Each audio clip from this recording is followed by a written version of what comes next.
날씨가 많이 추워졌습니다. 이런 날씨에는 감기 걸리기 딱 좋은데요. 이럴 때 꼭 필요한 것이 따뜻한 생강차 한 잔이죠.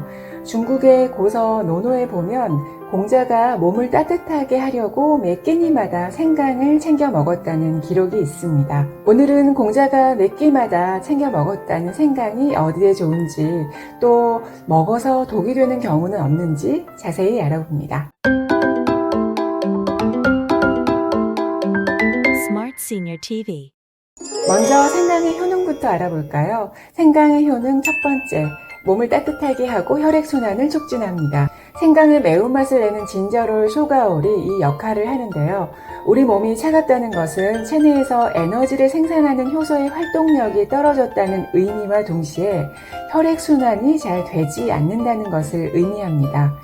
우리 몸이 따뜻한 이유는 피가 뜨겁기 때문이죠.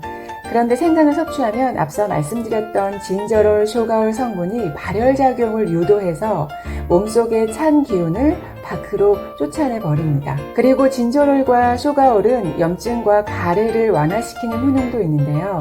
그래서 감기 초기에 생강차를 마시면 몸을 따뜻하게 해주고 코와 목의 염증을 완화시켜주기 때문에 감기엔 생강차가 좋습니다. 생강의 두 번째 효능은 위액 분비를 촉진시켜서 소화를 돕습니다.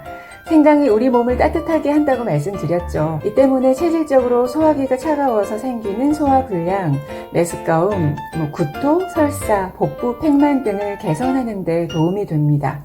사람의 위장은 평생 따뜻한 기운을 유지해야 되는 곳인데요. 그래서 위가 차가워지면 소화가 잘 되지 않는 거죠. 생강의 세 번째 효능은 통증 완화입니다.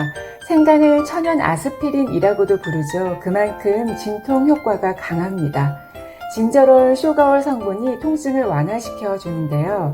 한 연구에 따르면 6주간 매일 3g의 생강을 복용한 여자 운동선수들이 생강을 먹지 않은 선수들에 비해서 근육통이 훨씬 덜 했다고 합니다. 또 많은 다른 연구들도 생강이 류머티스 관절염, 편두통, 생리통을 줄이는 데 도움이 된다고 얘기하고 있습니다.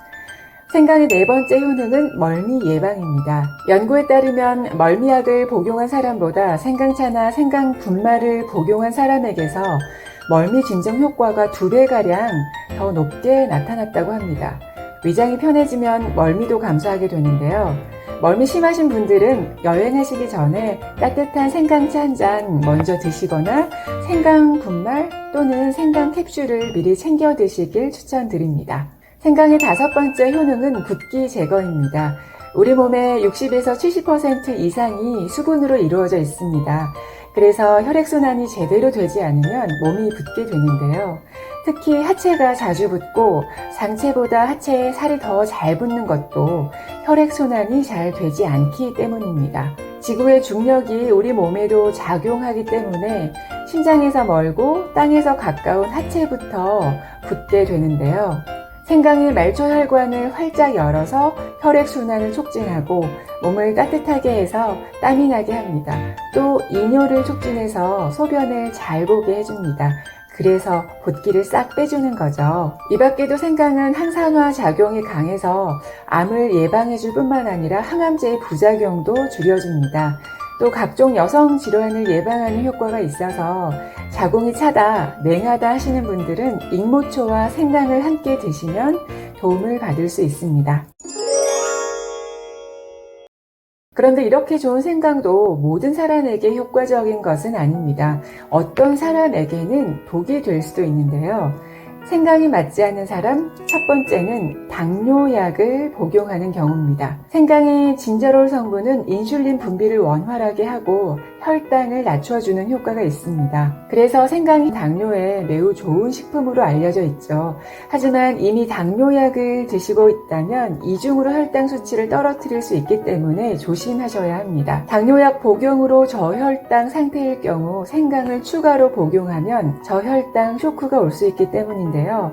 하지만 혈당이 아주 낮지 않다면 생강차를 소량 복용하시는 것은 큰 문제가 되지 않습니다. 생강이 맞지 않는 사람 두 번째는 속쓰림이 있는 경우입니다. 앞에서 생강이 위액 분비를 촉진한다고 말씀드렸는데요. 이미 위장 염증이 심하거나 위궤양 때문에 속쓰림이 있는 분들은 추가로 위산 분비가 되는 것을 피해야 되겠죠. 속쓰림이나 위통이 있는 경우 생강은 소량 복용하시길 추천드립니다. 꿀을 타서 드시거나 대추와 결명자를 함께 끓여 드셔도 좋고요. 생강의 매운맛이 거의 느껴지지 않을 정도의 소량만 복용하시면 좋겠습니다. 생강이 맞지 않는 사람 세 번째는 출혈성 질환이 있는 경우입니다. 즉 혈전 용해제를 복용하는 분들이죠.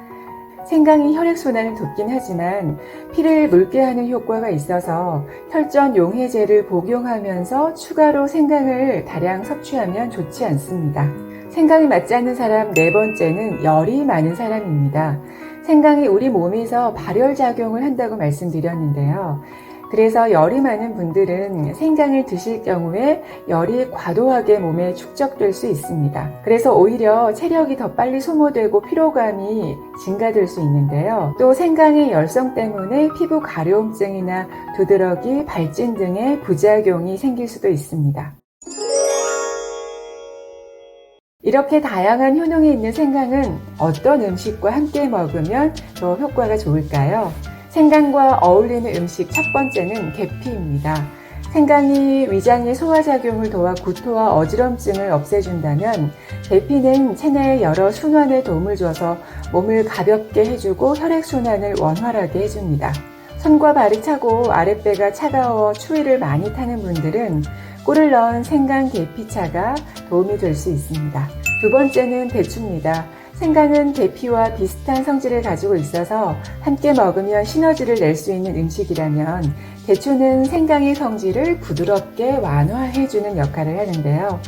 특히 대추는 긴장을 완화하는 효능이 있고 이완에도 도움을 줘서 불면증에도 효과적입니다. 또 대추에는 사과의 15배가 넘는 비타민 C를 함유하고 있어서 체내 활성산소를 제거하고 독소를 배출해 면역력을 높여줍니다. 생강을 차로 드실 때 매운맛이 부담스럽다면 대추 양을 넉넉하게 넣어 차로 우려 드셔도 좋습니다. 마지막으로 레몬입니다. 레몬에 들어있는 비타민C와 구연산 성분은 체내 면역력을 높이고 소화 촉진과 감기 예방 등의 효과가 있습니다. 특히 레몬 껍질에는 에리오시트린이라는 폴리페놀이 함유되어 있는데요. 이 성분이 혈관의 산화를 막고 혈액을 맑게 해 혈액순환을 도와줍니다. 또 몸속 체지방과 노폐물을 배출해 체중 감량에도 효과적인데요. 미국 콜롬비아 대학 연구에 따르면 남성 10명에게 식후 생강차를 먹도록 했더니 식후 칼로리 연소량이 43% 증가했고 포만감이 오래 지속돼 배고픔을 덜 느꼈다고 합니다.